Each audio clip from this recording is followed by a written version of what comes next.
We have a very, very special, brand new, unusual suspect. He's all the way from Ireland. Like we're getting serious when we go over the pond. He's a biochemical engineer. He's a complex problem-solving technologist, World War II and psychology buff. His pronouns are my favorite. Brendan, you're gonna like this. Are we the people? Ladies and gentlemen, Ivor Cummings. Ivor, thanks for joining us, brother. Oh, delighted to be here, Vincent. Great stuff. How about that? And I think we spoke before this. Your accent, just like Conor McGregor's, I could listen to you guys talk. I go for hours. You could bash my family. You could talk about my mother. It wouldn't bother me because I love that accent so much. Yeah, you hear that quite a lot. It's obviously nothing special here, but abroad seems to be a useful asset. Yeah. So Ivor, I'd like to get right into it. So the Irish government, a couple months ago, I think it was December, Ivor, and correct me if I'm wrong, they were pressing forward with the new law to criminalize hate speech following the stabbings of Dubliners, including the 3 school children by the Algerian resident of the country that caused the riots. As drafted, the law would allow police near blanket authority to search and possibly find materials that are hateful, rifling through your text messages, emails, and personal effects to find prosecutable content. And the most striking for the hate speech bill was legislation that offers no definition of what hate entails. Can you please, Ivor, let us know what's going on, what's the status of this situation, and what's going on in Ireland? Yeah, sure thing. So the hate speech bill really was bubbling up back in 22. And it's a couple of years on the way. And now it's being pushed forward by our Justice Minister, who's pretty much as globalist shill puppet as you can get. Most of us believe in any case. So it was written in such a way that it's just astonishing. And our former Attorney General got up in the Irish Parliament and said the same things as I'm saying. He said there is no proper definition, of what really hateful is. And you cannot have a law where it's not even exactly clear what the thing you're prosecuting is. But they overruled them. They overruled everyone. So last year, they brought it through the Irish Parliament. There's kind of 2 houses. It first goes through the Parliament, the Dáil, and then it goes to the senators. And it went through the Dáil, no problem, because our bunch of lackeys in politics, they don't read anything. They just get told, yeah, we want to pass this, and they do it. But then when it came to the Senate as such, a lot of public outcry began to bubble up. And it wasn't that huge at first, in Ireland. But then Elon Musk took up the case, and Michael Schellenberger, and I think Jordan Peterson. So we got a lot of help from across the pond. And it got so big, they then delayed it and didn't try to go to the Senate with it because they realized, this is in danger now of not getting through. So that's kind of what happened. And the interesting thing was, for a couple of months, there was radio silence. And they simply said, we're busy. We're going to do it next year. But they were just kicking the can because things were a bit hot. The peasants were more aware and were revolting. Yeah. So that was where it was until the tragic stabbing. And I believe it was actually a migrant family who were mainly affected by the stabbing. But when there were riots, and the riots, just so everyone knows, there was no far right or racism, really. There was such tension building up over the mass migration that our puppet politicians have been bringing in on behalf of the UN and, WEF. There was so much tension that when this happened, a lot of kind of mobs of young people kind of rioted and smashed windows. And they had the excuse that, the public are not happy. But the media all said far right, racists, but it wasn't really. But the really funny thing, I'll close on this before we get into the details of the bill. The really funny thing was the government saw all this happening, all of the public anger and the rioting, and they actually tried to twist it and said, we need this hate speech bill in. It's just astonishing. Ivor, what was the riots the main? So you said that this was trying to come up for a while, that they're trying to implement this hate speech. What was their initial how does that just come out of nowhere where they're like, all right, we got to stop everybody from saying anything negative about anything? Is it to protect the politicians? Is it what was the initial goal? And I mean, like you said, the rioting triggered it even more, because that's when I first heard about it. But what's their end game? What's the goal? Well, yeah, no, that's the question. So the stated goal is, as always with everything, including 15-minute cities and getting rid of meat, it's always a beautiful, lovely, happy, save everyone and keep everyone safe excuse. But it's nonsense. So the excuse is, we need to update our hate speech laws. Now, we have a 1989 Hate Act that can be used to prosecute people if true hate is used and a crime is committed or somebody is hurt. And that has worked perfectly with plenty of convictions over the last, 20, 30, 40 years. And I read it and it's perfect still. But what they're saying is, no, it's not good enough. It doesn't cover the modern internet era. And what they've written now is that they want to put in protected characteristic people.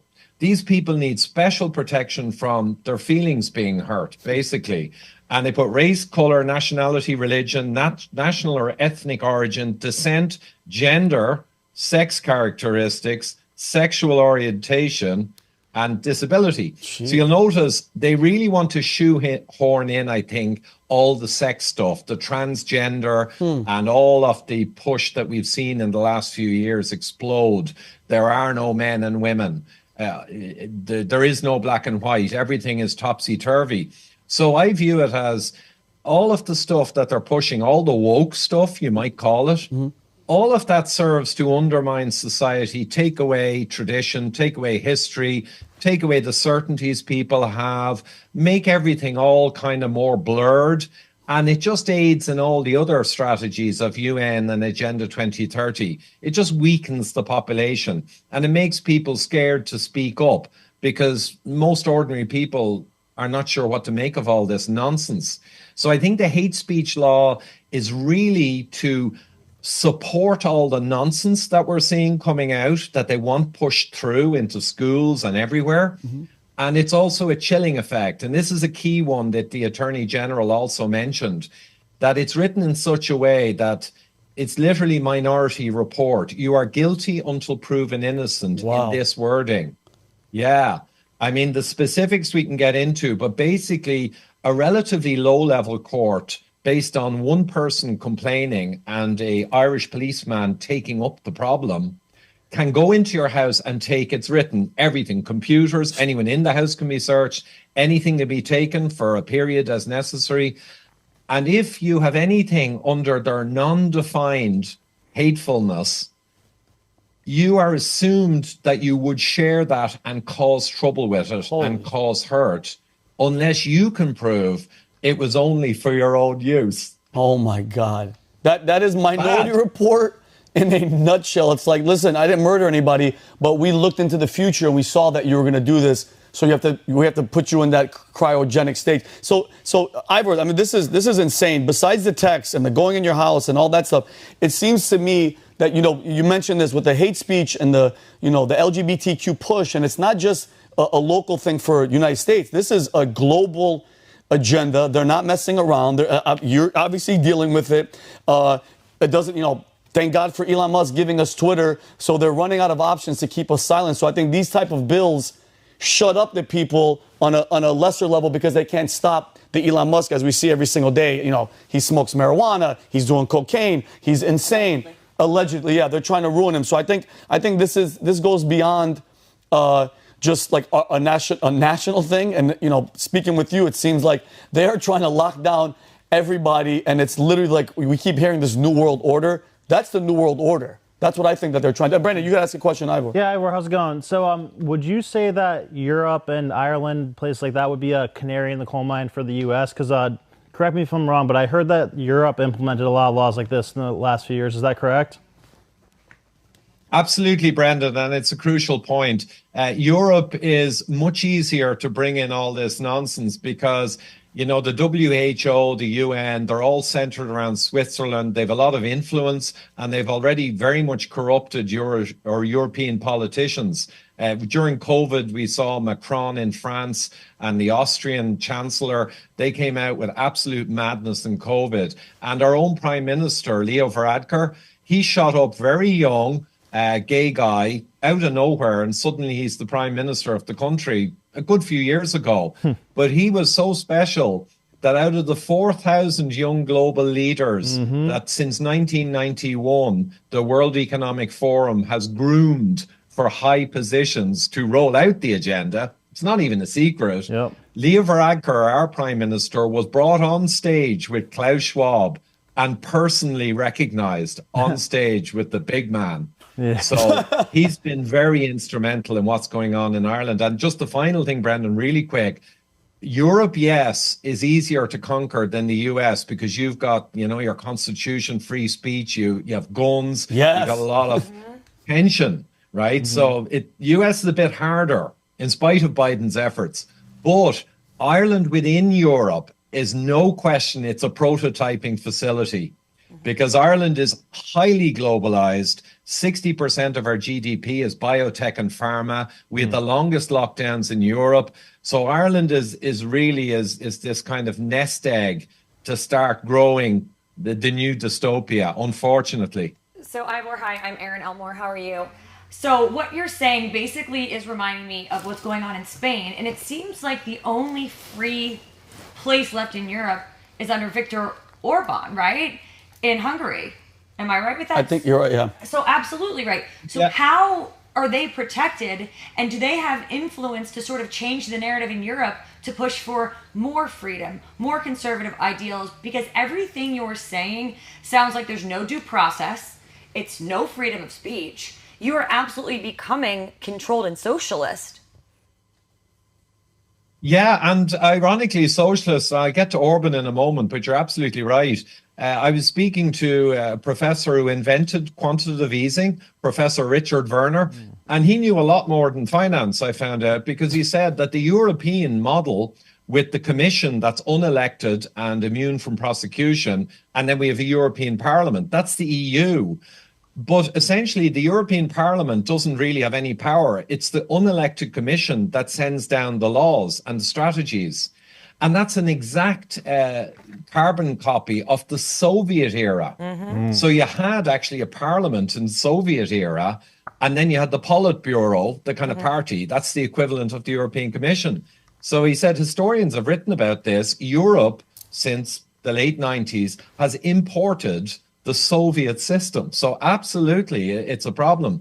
Orban, the issue is they are gunning for him remorselessly.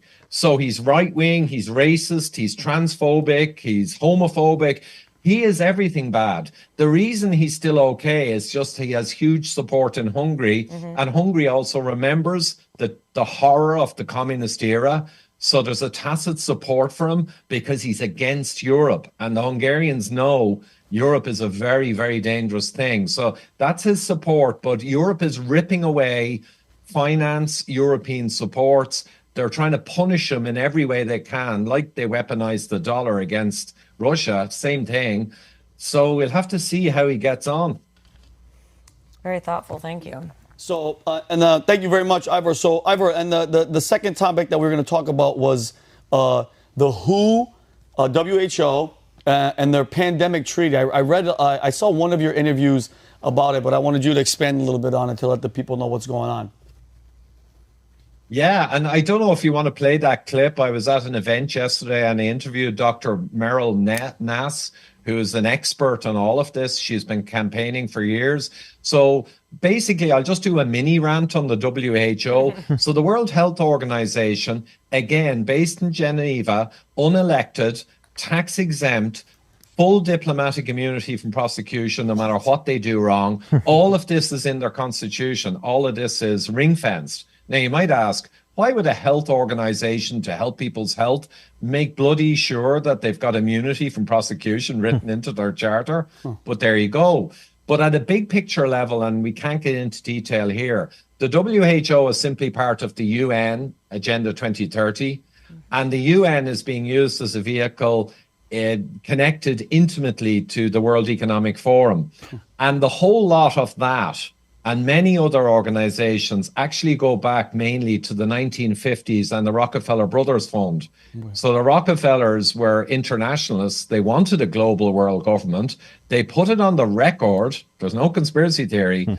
And they spent decades, and their descendants also, funding and organizing to create structures for a world government. And the UN largely is the model now for the new world government.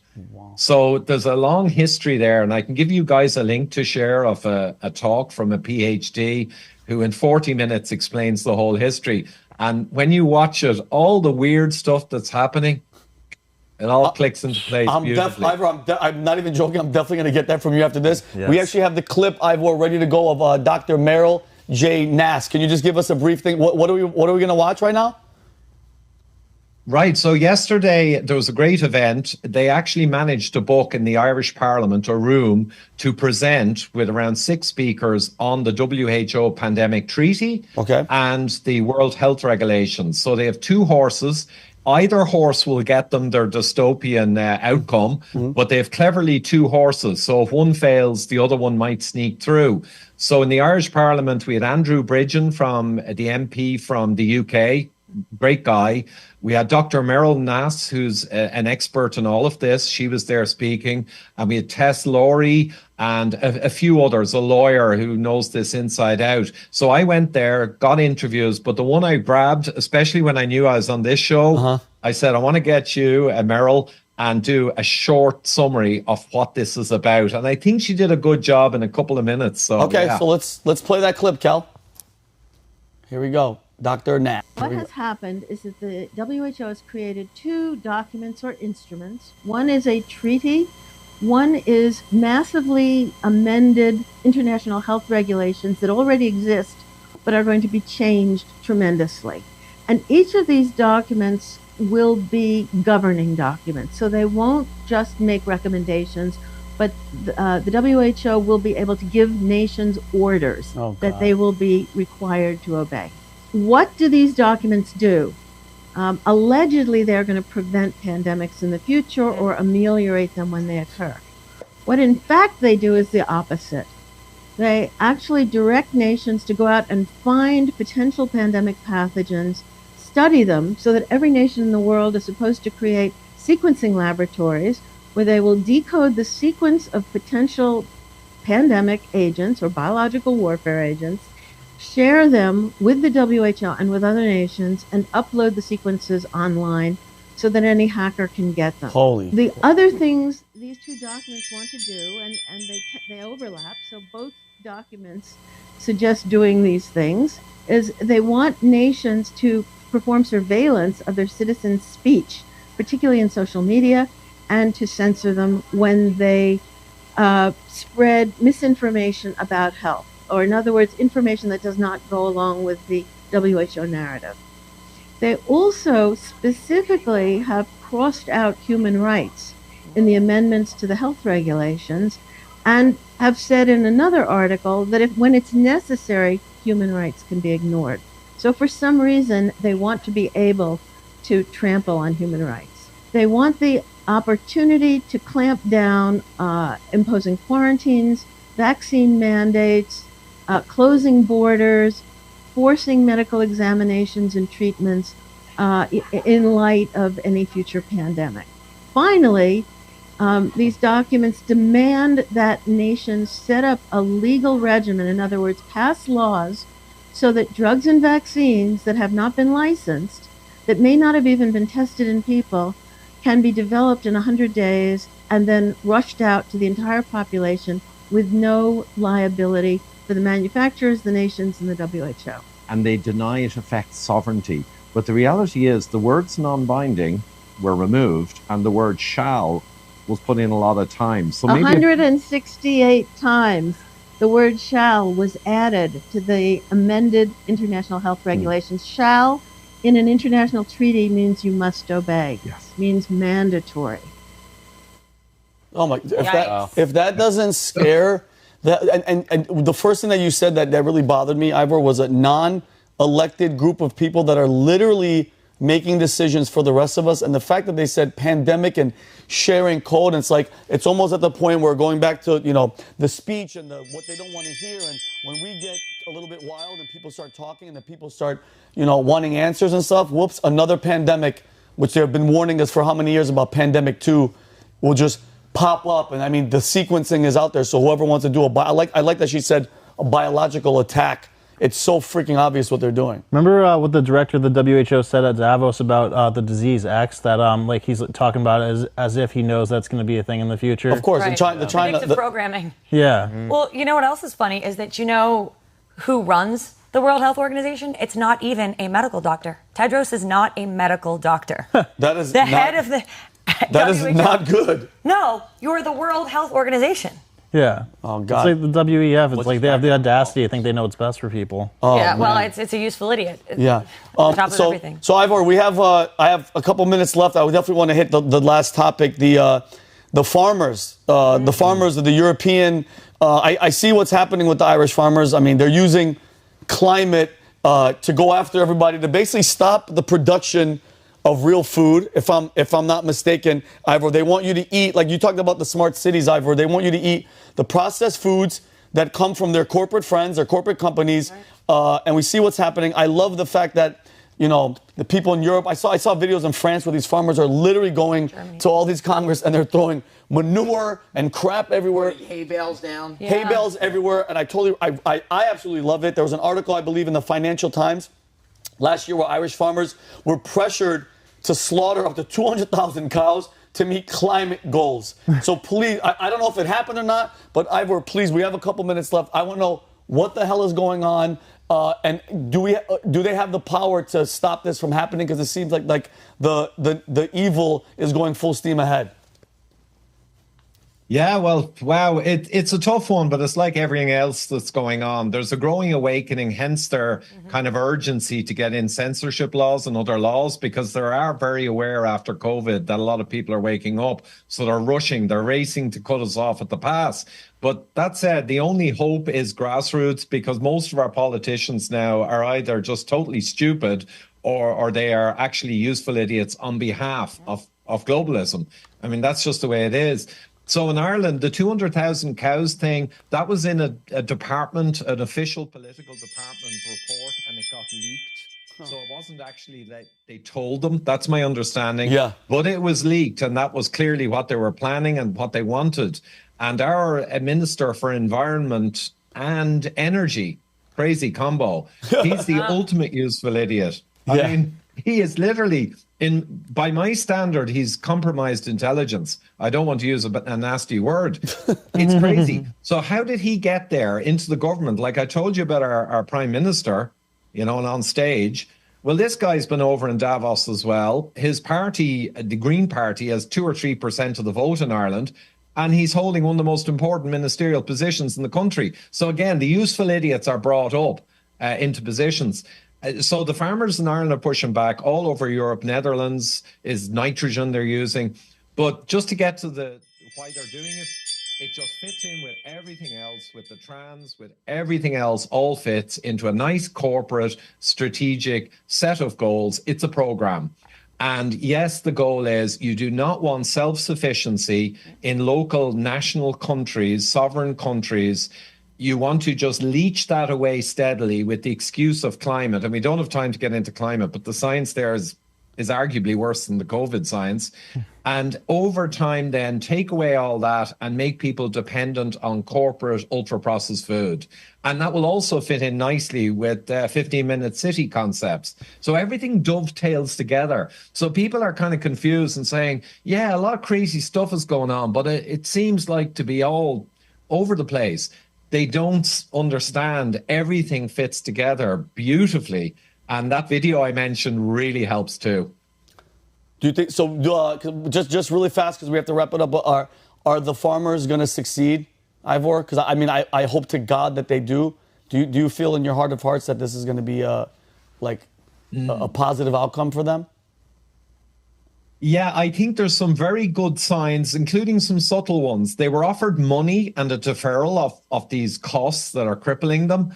And they usually take the money and then they disband and they come back later and they're complaining again. This time, generally, they didn't take the money. Wow. And that for me means they know this is the end game.